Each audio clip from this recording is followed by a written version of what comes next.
Hello all, welcome to my channel Priya's arts and vlogs. A to Z curry సిరీస్లో ఈరోజు alphabet వచ్చేసి H for horse gram అంటే ఉలవలు. ఉలవలు మన శరీరానికి చాలా మేలు చేస్తాయి. అంతేకాకుండా కిడ్నీలో స్టోన్స్ ప్రాబ్లం ఉన్న వారికి కూడా చాలా మంచిది. అలాంటి ఉలవల్ని మనము భోజనంలో చేర్చుకోవడం వలన శరీరానికి చాలా మేలు జరుగుతుంది.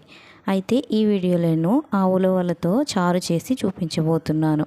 దానికోసం మనం ముందు రోజు ఉలవల్ని ఒక ప్యాన్లో డ్రై రోస్ట్ చేసుకొని క్రంచీగా అయిన తర్వాత కూల్ చేసి 2-3 టైమ్స్ వాష్ చేసుకొని దాంట్లో మట్టి రాళ్ళు ఏమైనా ఉన్నాయేమో గాలించి తీసేసుకొని వాటర్ వేసి అవి మునిగేంత వరకు ఒక ఓవర్ నైట్ మనము సోక్ చేసి పెట్టుకోవాలి. ఎర్లీ మార్నింగ్ ప్రెషర్ కుక్కర్లో పెట్టి 5 విజిల్స్ వచ్చేంత వరకు ఉడికించుకుంటే మెత్తగా ఉడుకుతాయి. ఇప్పుడు ఈ ఉలవల్ని మనము తగినన్ని నీరు పోసి మిక్సీలో వేసి మెత్తగా పేస్ట్ లాగా చేసి పక్కన పెట్టుకోవాలి. ఇప్పుడు చారు కోసం ఒక కడాయి పెట్టుకొని ఆయిల్ వేసి హీట్ అయిన తర్వాత జీలకర్ర, ఆవాలు, ఎండుమిర్చి, కరివేపాకు, ఇంగువ వేసి పోపు పెట్టుకొని దీంట్లో పులుపుకి సరిపడా చింతపండు వాటర్ని యాడ్ చేసుకోవాలి.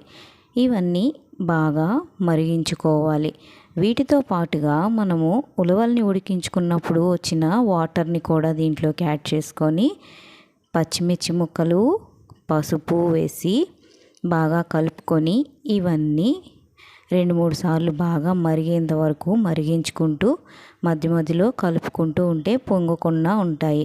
దీంట్లోనే సన్నగా కట్ చేసుకున్న వెల్లుల్లి ముక్కలు కూడా వేసుకోవడం వల్ల ఉలవచారుకి మంచి రుచి వస్తుంది. అవి తినేటప్పుడు పంటి కింద తగులుతూ ఉంటే చాలా బాగుంటాయి. ఈ చింతపండు వాటర్ అంతా బాగా మరిగిన తర్వాత దీంట్లోకి మనం ముందుగా పేస్ట్ చేసి పెట్టుకున్న ఉలవల్ని కూడా యాడ్ చేసి చిక్కదనాన్ని ఒకసారి చెక్ చేసుకొని కన్సిస్టెన్సీకి గట్టిగా అనిపిస్తే కొంచెం వాటర్ యాడ్ చేసుకోవచ్చు.